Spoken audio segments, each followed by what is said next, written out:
Welcome to History at Night.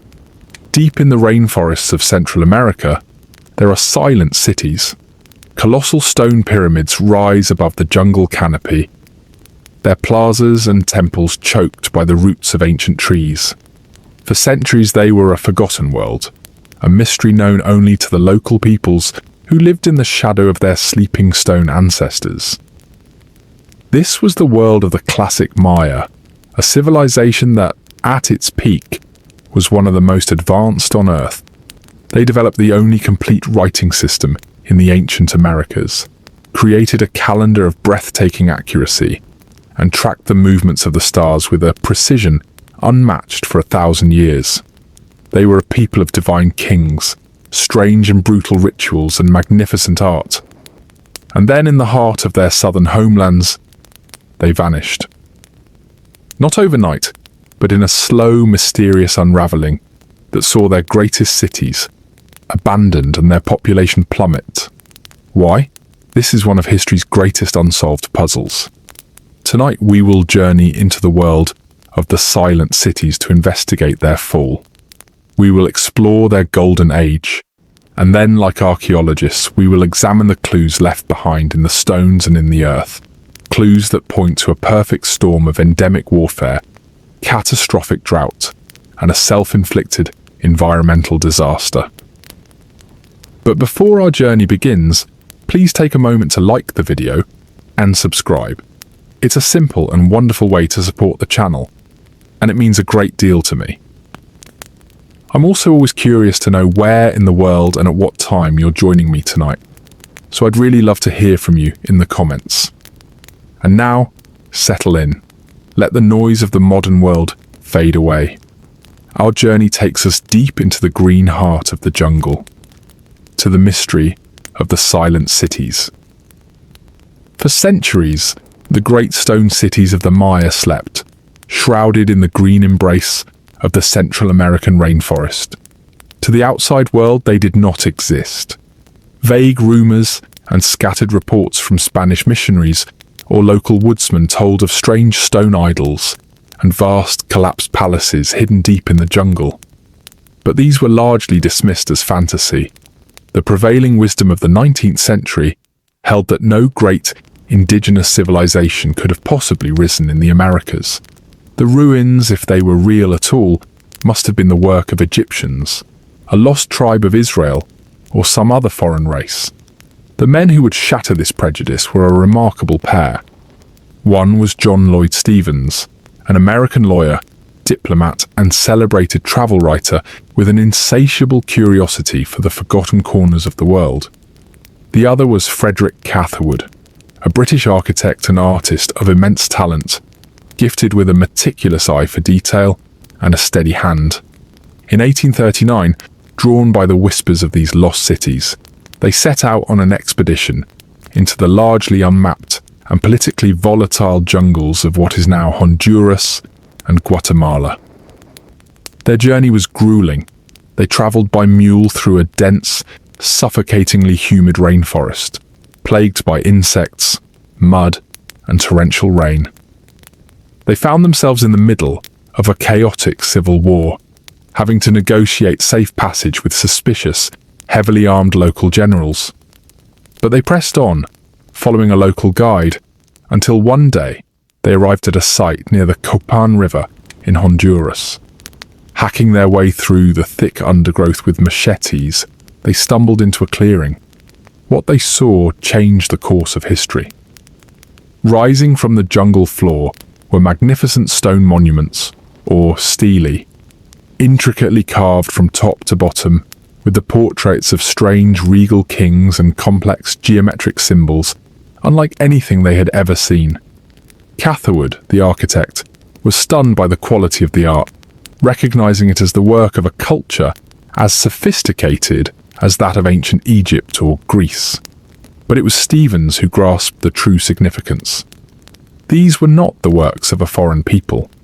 This was the unique, powerful, and utterly forgotten legacy of an indigenous American civilization. So convinced was he of its importance, he formally purchased the entire lost city from its bewildered owner for for the sum of $50. While Stevens began to document their journey in his journal, Catherwood set to his painstaking work. In the sweltering heat, his hands swollen from insect bites, he used a device called a camera lucida to project the images of the carvings onto his paper, allowing him to trace their complex details with an accuracy that had never before been possible. His stunning, evocative drawings were not romantic fantasies. They were precise, architectural, and artistic records.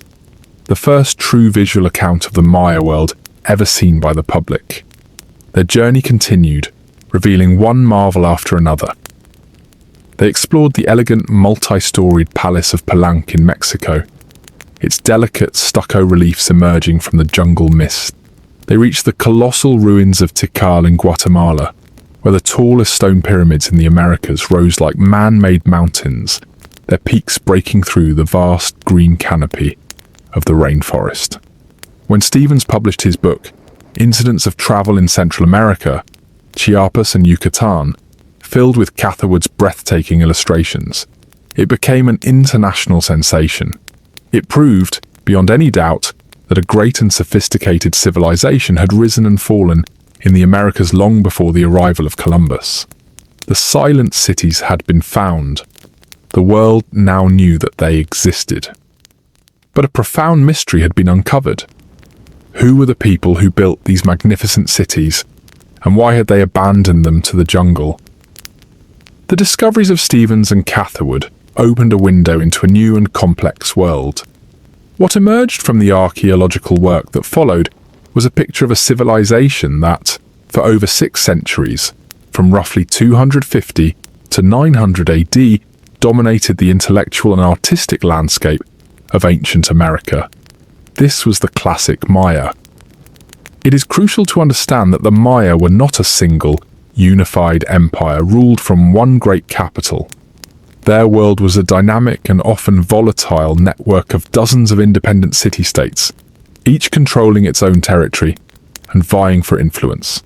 Great cities like Tikal and Palenque, Copan and the mighty serpent kingdom of Calakmul were rivals.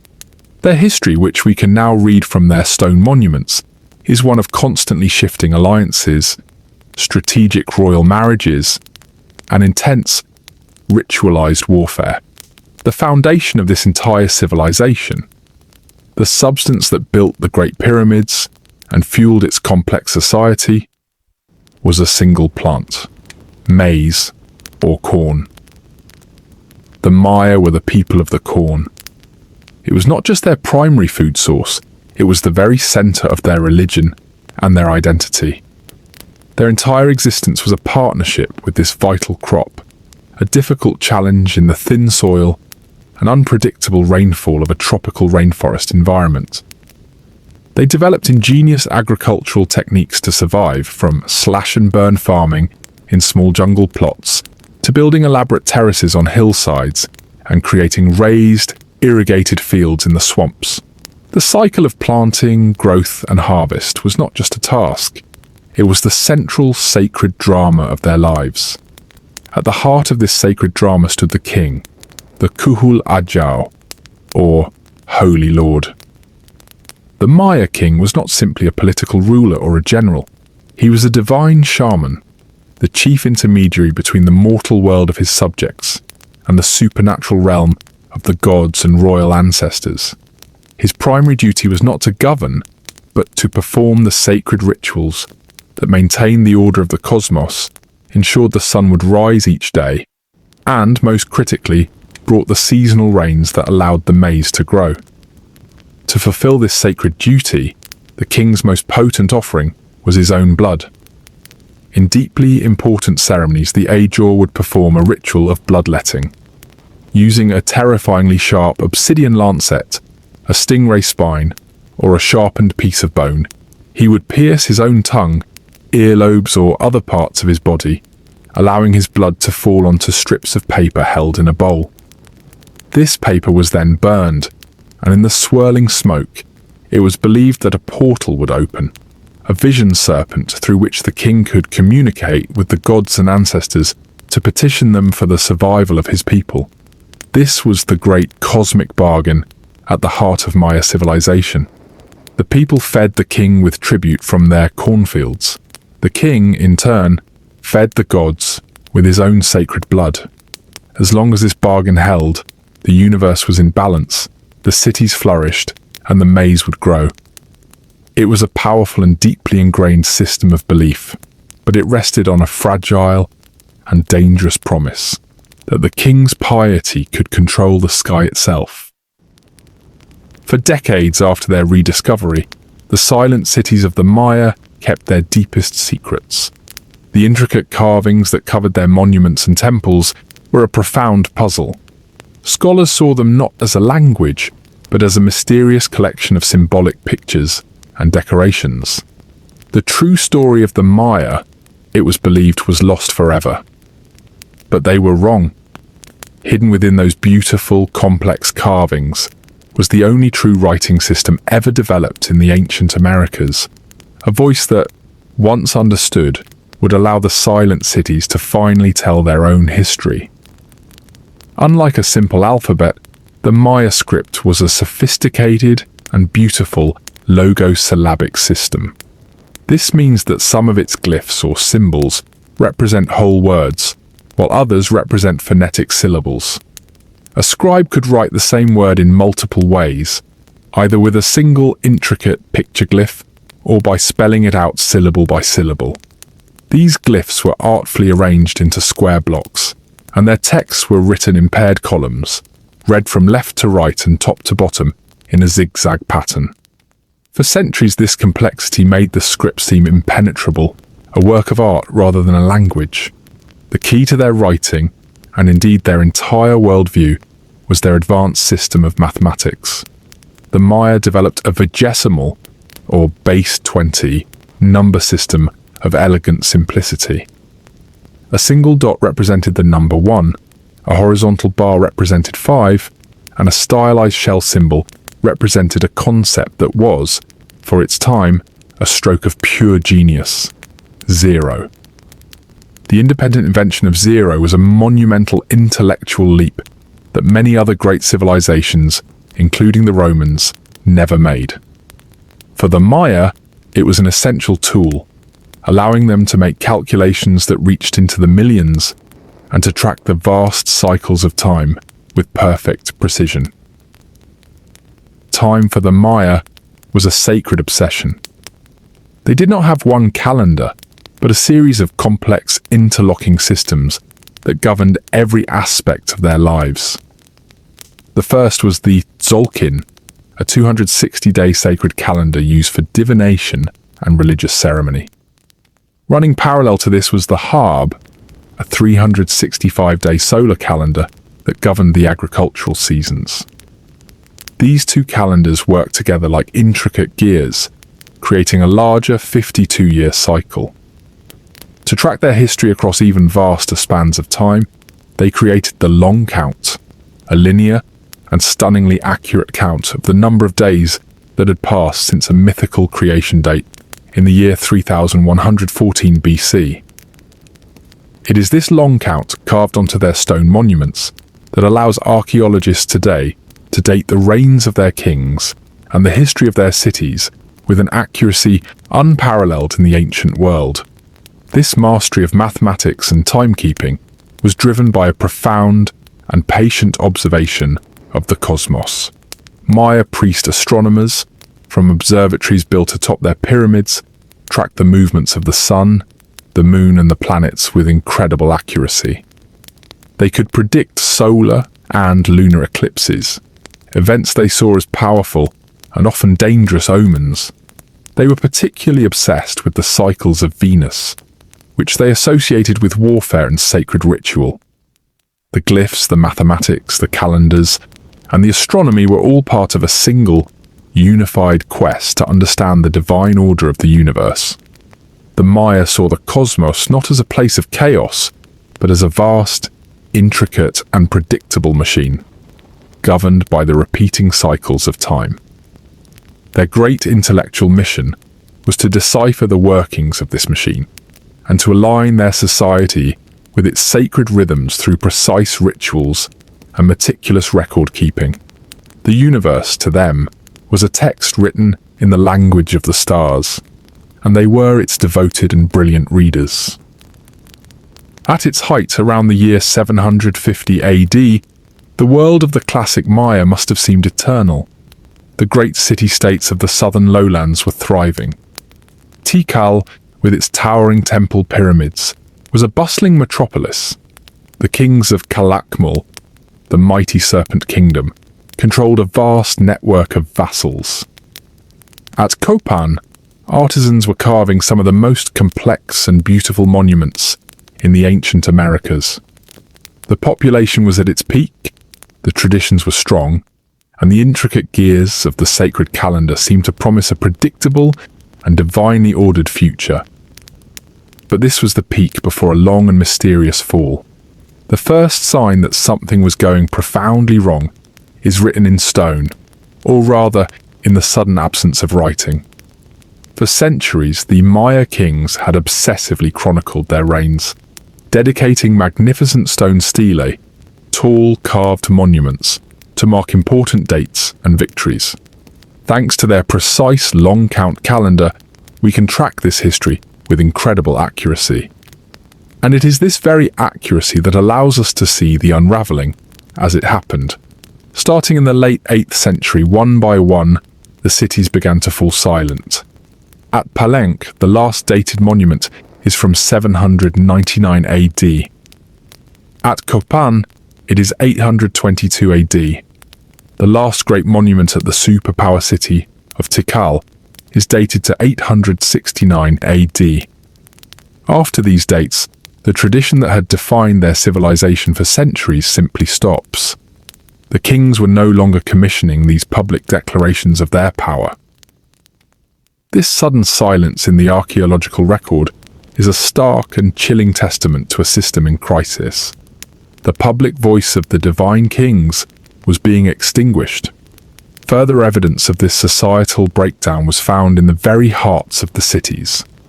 Archaeologists have uncovered massive construction projects, new temples, expansions to palaces, grand ceremonial causeways that were left mysteriously unfinished. It is a ghostly sight. Vast plazas only half paved and intricately carved stone blocks left abandoned in the quarries or along the roadways, as if the stonemasons and labourers simply put down their tools one day and walked away. The engine of the Maya civilization was grinding to a halt. In these final, desperate years, the very character of the cities began to change. At some sites, we see evidence of hastily built, crude fortifications being thrown up around the central palaces and temples, a stark contrast to the open, confident design of the classic period. This was a world that was suddenly living in fear. At the same time, the quality of elite goods, from painted pottery to carved jade, shows a marked decline. The sophisticated trade networks that had supplied the cities with luxury items were clearly breaking down, and the ranks of the master craftsmen were thinning. It is also crucial to understand that this was not a single, monolithic event that affected all Maya people equally. The collapse was centered on the great, ancient cities of the southern lowlands, the traditional heartland of the civilization. While Tikal and Calakmul were dying, cities in the northern Yucatan Peninsula, like Chichen Itza, were actually beginning to enter a new period of growth and influence, a final brilliant flowering of the Maya culture. But in the south, the evidence is undeniable. Over a period of about 150 years, the great ancient cities that had stood for centuries emptied out. A civilization that had thrived for more than 600 years simply unraveled, its people vanishing from their magnificent homes. The silence of the abandoned temples and the last carved dates on the stone stelae posed the great question that has haunted historians and archaeologists for over a century. What happened here? Why did they leave? As archaeologists began to decipher the Maya script and piece together the history of the great southern cities, a dramatic and violent picture emerged.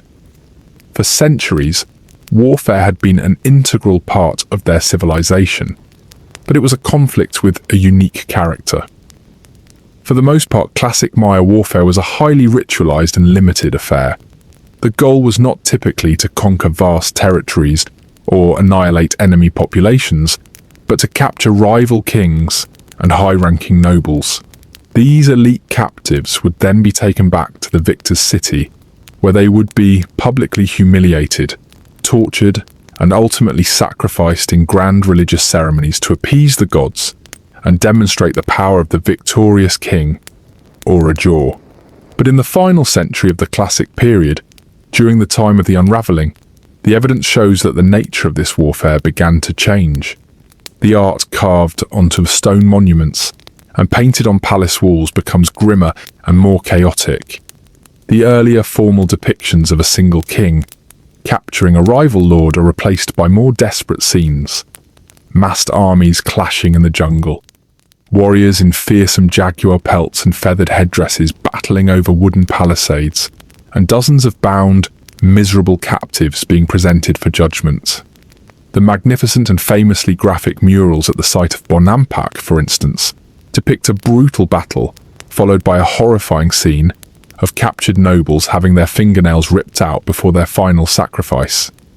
This artistic shift is confirmed by what has been found in the ground. At once open and confident cities like Tikal, archaeologists have discovered the remains of hastily constructed defensive walls and moats thrown up around the central temples and palaces. These were not the grand, planned fortifications of a military culture. They were desperate, last-ditch efforts of a society that was suddenly living in fear.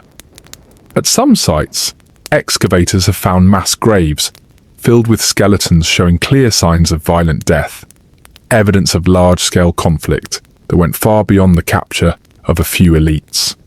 The most detailed picture of this escalating violence comes from the Pitex Batun region of Guatemala.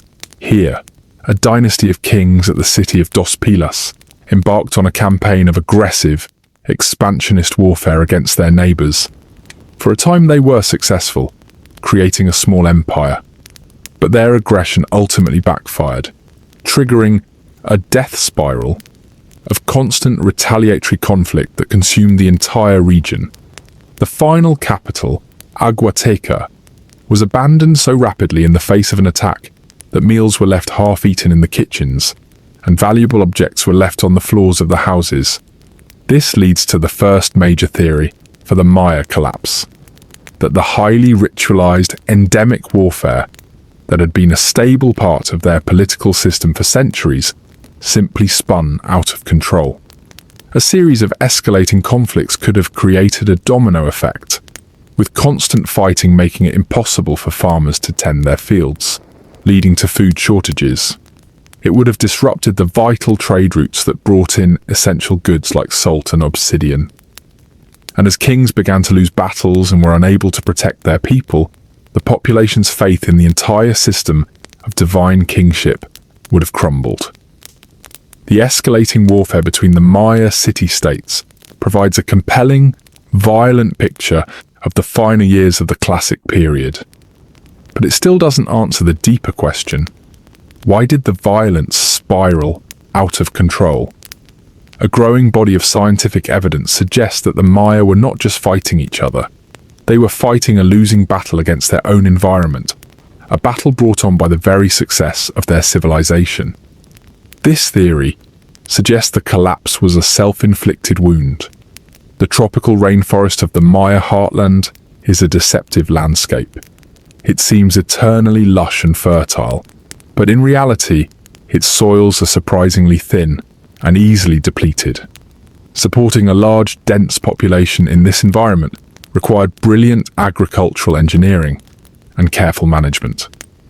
For centuries, the Maya were masters of this, using sophisticated techniques of terracing and raised fields to feed their growing cities.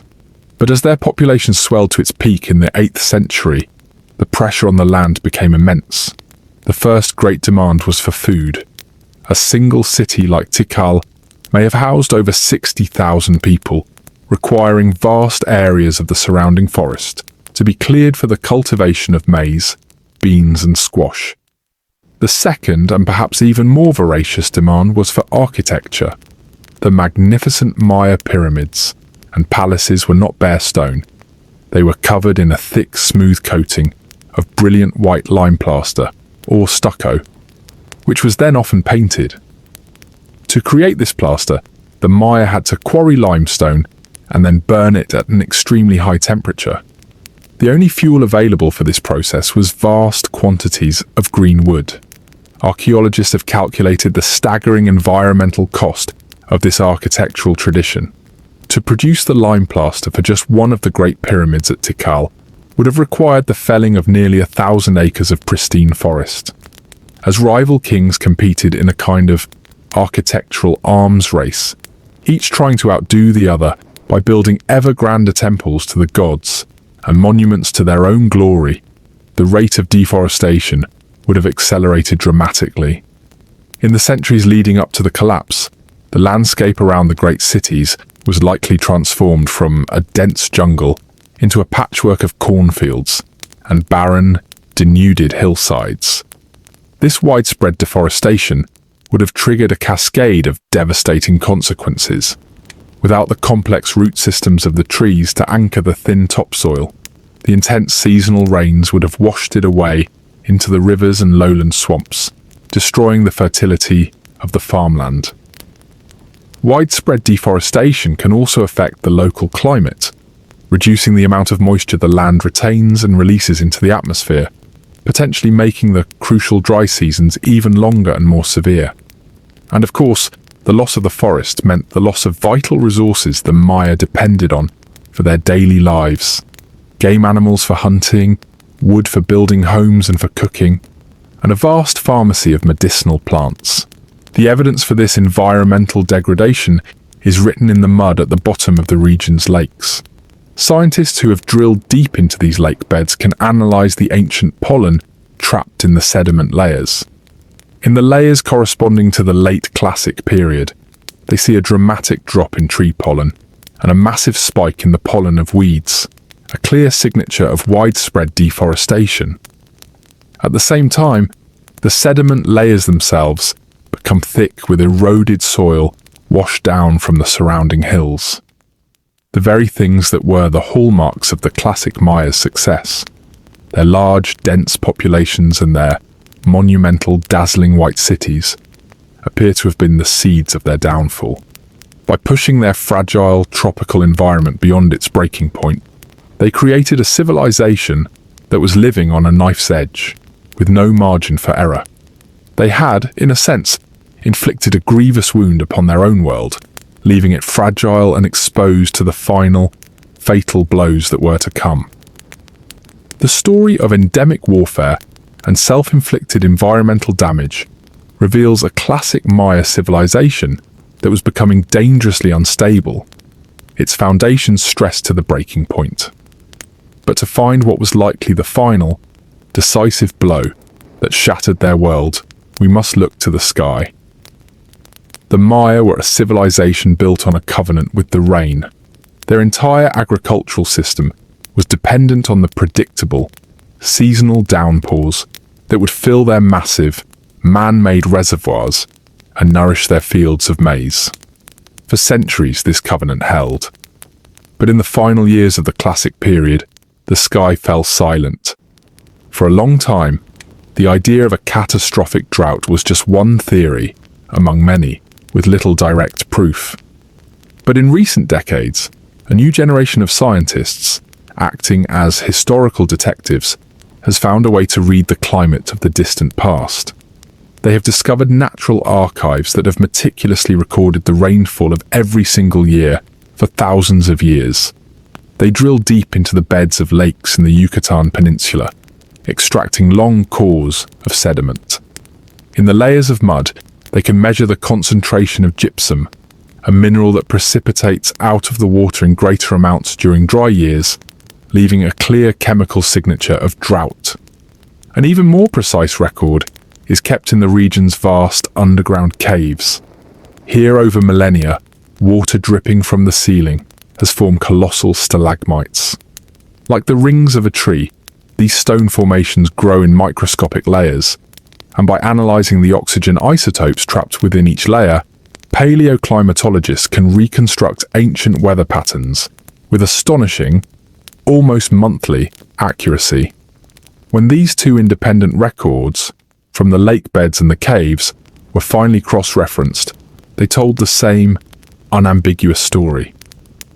The scientific data shows that the period of the classic Maya's greatest growth, from roughly 300 to 600 AD, corresponded to a time of unusually high and reliable rainfall. This benevolent climate allowed their population to boom and their great cities to flourish. But then, beginning around the year 750 AD, just as the southern cities began to unravel, the climate shifted dramatically. The region was plunged into a prolonged, century-long period of severe drought, punctuated by a series of multi-decade mega-droughts that were unlike anything the civilization had ever endured. The impact would have been apocalyptic.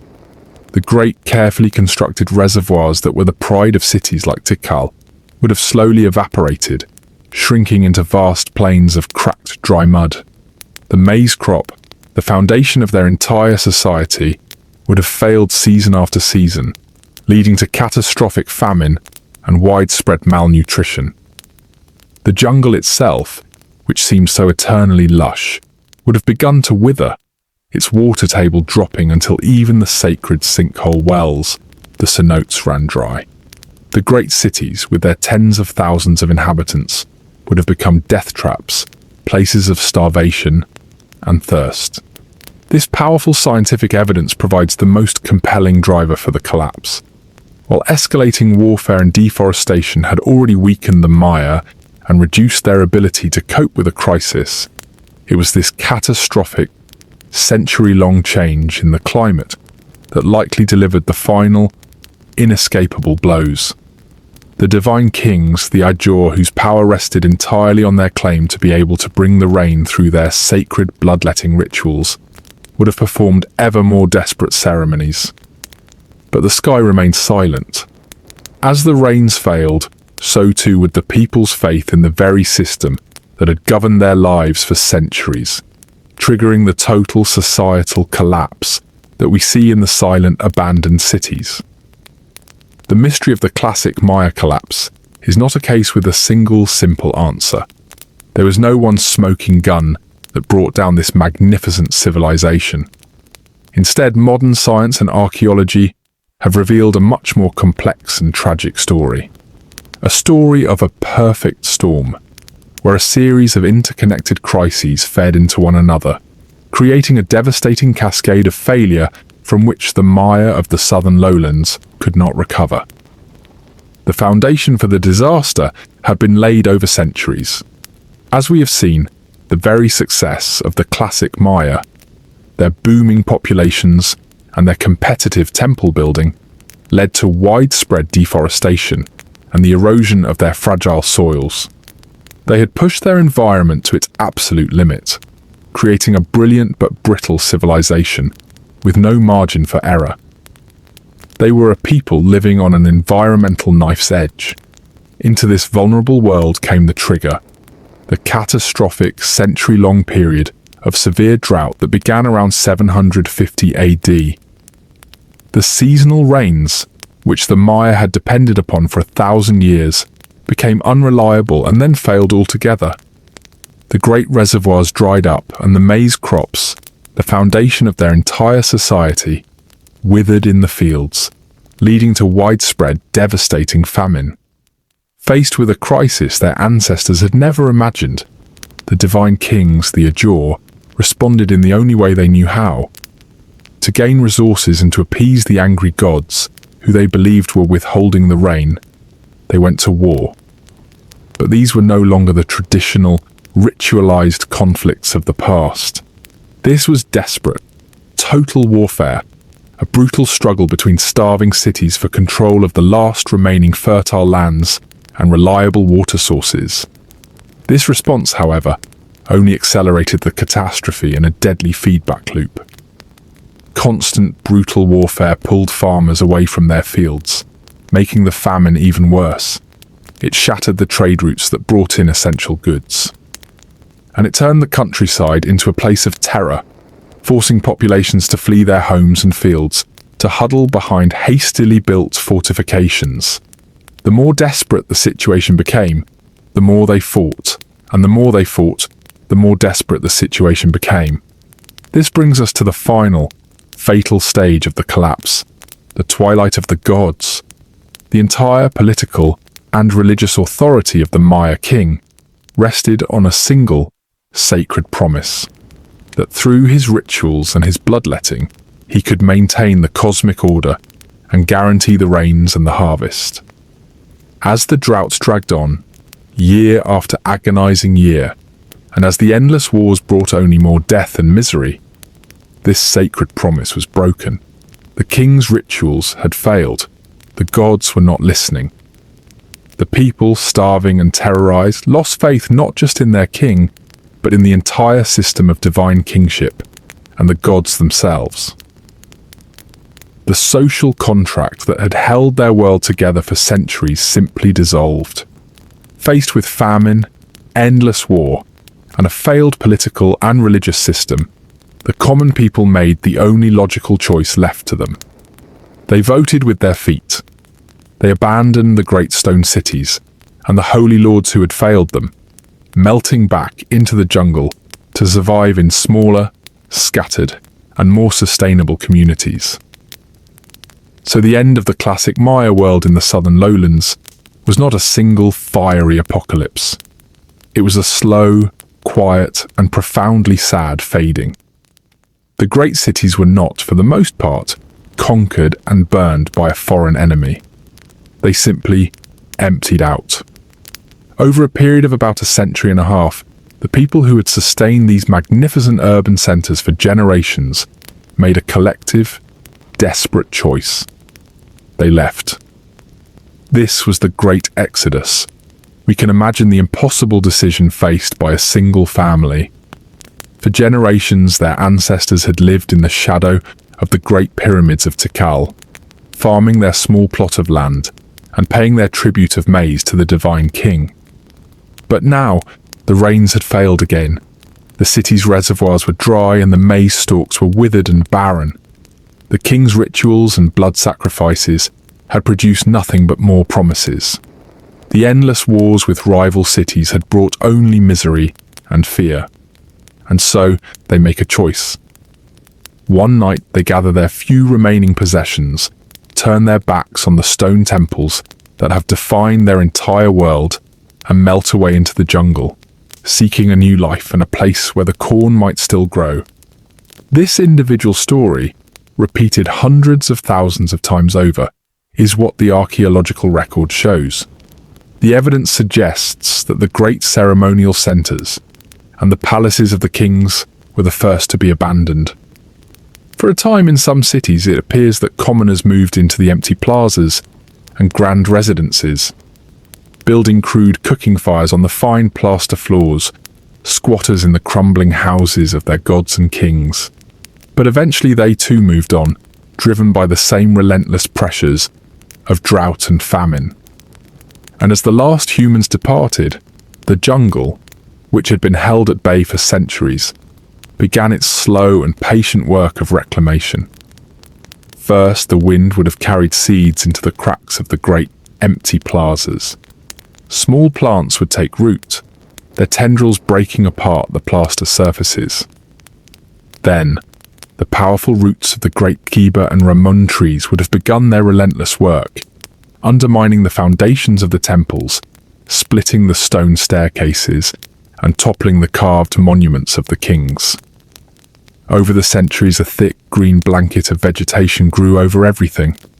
The towering pyramids, once visible for miles, became indistinguishable from the natural hills, their sharp stone lines softened and shrouded by earth and trees. The vast, open plazas where thousands had once gathered for ceremonies became quiet, shaded clearings on the jungle floor. The roar of the crowd in the ball courts was replaced by the guttural, echoing call of the howler monkey. The sounds of human life, of chanting priests and chattering markets, gave way to the buzz of insects and the rustle of leaves. The cities had fallen silent. For nearly 1,000 years, the great centers of the classic Maya civilization would remain in this state, hidden from the outside world. Their history, their science, and their art lay dormant under the jungle canopy. The memory of what they were survived only in the oral traditions of the scattered descendant communities who had forged a new, simpler way of life in the forest. To the rest of the world, it was as if they had never existed at all, waiting silently for the explorers who would, in a distant future, stumble upon these green mountains and rediscover the lost world that slept beneath. The story of the classic Maya collapse in the south, with its silent cities and abandoned plazas, is a dramatic tale of decline. But it is not the end of the story of the Maya people. The collapse was not an extinction. It was a transformation.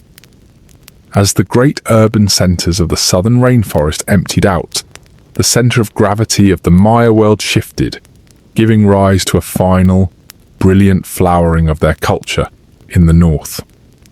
In the flatter, drier landscape of the Yucatan Peninsula, a new generation of cities not only survived, but thrived, reaching their peak as their southern cousins were being reclaimed by the jungle. The greatest and most magnificent of these was Chichen Itza. Its art and architecture were distinctly Maya, yet they were infused with a new cosmopolitan spirit, showing strong influences from the cultures of central Mexico. This was a city of warriors and merchants, whose power was represented by the iconic feathered serpent god, Kukulkan. They built the largest ball court in the ancient Americas, a grand temple pyramid known as El Castillo, and a vast temple of the warriors, flanked by hundreds of carved stone columns. These northern cities prospered because they adapted. Instead of relying solely on the precarious rainfall needed for intensive maize farming, they built their power on a robust maritime trade network. Using massive seafaring dugout canoes, they controlled the flow of goods like salt, honey, cotton, and obsidian around the entire coast of the peninsula and into the wider Caribbean world. It was a more resilient and outward-looking economic system that allowed them to flourish for centuries after the southern collapse. But even after Chichen Itza and the other northern cities saw their own power wane, and even after the brutal Spanish conquest centuries later, the Maya people themselves endured. This is the most crucial part of their story. They survived by adapting, by retreating from the great cities into smaller, more sustainable farming communities, and by fiercely guarding the core of their culture, their languages, their traditions, and their deep connection to the land. Today, more than 7 million Maya people live in their ancestral homelands of Mexico, Guatemala, Belize, Honduras, and El Salvador. They are not the relics of a lost civilization. They are a living, breathing people, the direct descendants of the men and women who built the Great Pyramids. Many still speak one of the 30 surviving Mayan languages. In the highlands of Guatemala, women still weave textiles with intricate patterns that carry ancient symbolic meanings. In the villages of the Yucatan, some communities still practice religious rituals that blend the Catholic faith with a deep reverence for their ancient gods of the forest and the cornfield. Therefore, the classic Maya collapse was not the death of a people, but the end of a specific political and social system based on divine kings and massive resource-hungry cities. The silent cities are not the tombs of a vanished race. They are the abandoned capitals of a resilient people who survived by changing their way of life. The story of the Maya is not just an archaeological mystery of a world that was lost. It is a living history, a powerful testament to the ability of a culture to endure, to adapt, and to remember. For nearly a century after the discoveries of Stevens and Catherwood, the intricate glyphs that covered the Maya monuments remained a profound and frustrating mystery. The prevailing theory championed by the brilliant and highly influential English archaeologist Sir J. Eric S. Thompson, was that the glyphs were not a true writing system at all. He argued that they were primarily ideographic, mystical symbols that recorded the passage of time and obscure religious concepts. The idea that they might spell out words, tell stories, or record the histories of kings and queens was dismissed as romantic fantasy. For decades, Thompson's view was dogma, and the Maya remained a people without a history, their magnificent ruins silent. The first crack in this wall of silence came not from the jungles of Central America, but from a small state-owned apartment in post-war Leningrad. A young Russian linguist named Yuri Knorosov, working in isolation with only a few books and reproductions of Maya texts, made a revolutionary claim. He argued that the glyphs were not just pictures. They were a mixed system that was largely phonetic, representing the sounds of a spoken Mayan language. His work, published in the 1950s, was brilliant, but it was largely ignored and even ridiculed by the Western academic establishment, who remained loyal to Thompson's theories. The door to the Maya past remained shut. The person who would finally unlock it was not a linguist, but a brilliant architect and draftswoman named Tatiana Proskuryakov. Having fled the Russian Revolution as a child, she worked for years, creating stunningly detailed and evocative reconstruction drawings of Maya cities. Her work required her to meticulously study the patterns on the stone monuments. While analyzing a series of stelae from the site of Piedras Negras, she noticed a recurring pattern of dates. For a single monument, the dates spanned a period of roughly 60 to 80 years, the normal lifespan of a human being. In a flash of insight, she realized what she was looking at. These were not the mystical movements of the planets. They were human histories. The glyphs associated with the earliest dates, she reasoned, must mean birth. Those tied to a later date must mean accession to the throne. And the final date recorded the king's death. In a groundbreaking paper published in 1960, Proskuryakov proved, beyond any doubt, that the Maya stelae were historical biographies, recording the lives and deeds of a succession of named kings and queens. Proskuryakov's discovery was the key that blew the door off its hinges. Her work completely overturned the old dogma and validated the phonetic approach that Knorosov had pioneered. With this new understanding that the glyphs told actual histories, a new generation of scholars, working collaboratively in the following decades, began to make astonishing progress. The floodgates opened. The names of the great rulers of Palenque and Tikal emerged from the stone. The complex political histories of the city-states, their wars, their alliances, their royal marriages, all of it could now be read. The decipherment of the Maya script was one of the great intellectual achievements of the 20th century. It transformed our view of the Maya, moving them from the realm of mysterious, peaceful stargazers into the world of real human history, with all its political drama, ambition, and violence. The silent cities were finally able to tell their own stories, in their own words. We began our journey with a profound mystery, the image of magnificent stone cities, once teeming with life, lying silent and abandoned in the heart of the jungle. We have followed the story of the classic Maya, from their brilliant golden age to the complex and agonizing story of their decline. We have investigated the clues left behind in the earth and carved into the stones, a world of escalating warfare, a fragile environment pushed to its limits, and a sky that finally refused to give rain. We now have a compelling picture of how this great civilization unraveled. But the story of the silent cities continues to captivate us, not just because of the mystery of their fall, but because of the powerful lessons their echoes teach us across the centuries. The first and most sobering echo is a cautionary tale. The story of the classic Maya collapse is a powerful reminder of the fragility of even the most advanced civilizations. For centuries, their success was built on a brilliant but precarious system. Their population grew, and their kings reached for the heavens with ever grandeur pyramids. all supported by an agricultural system that was straining the limits of a difficult tropical environment.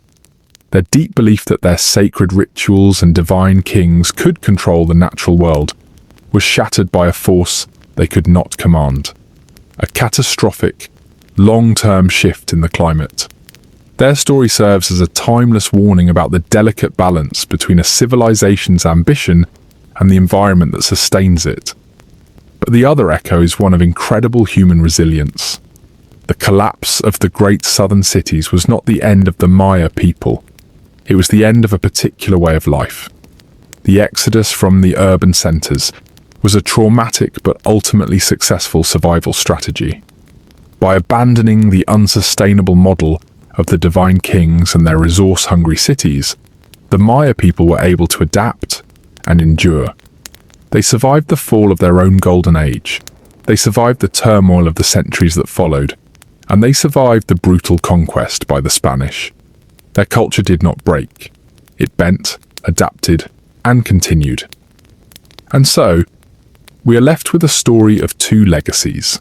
There is the legacy of the silent cities themselves, with their magnificent pyramids and their undeciphered secrets, a testament to the heights a civilization can reach and the speed with which it can fall.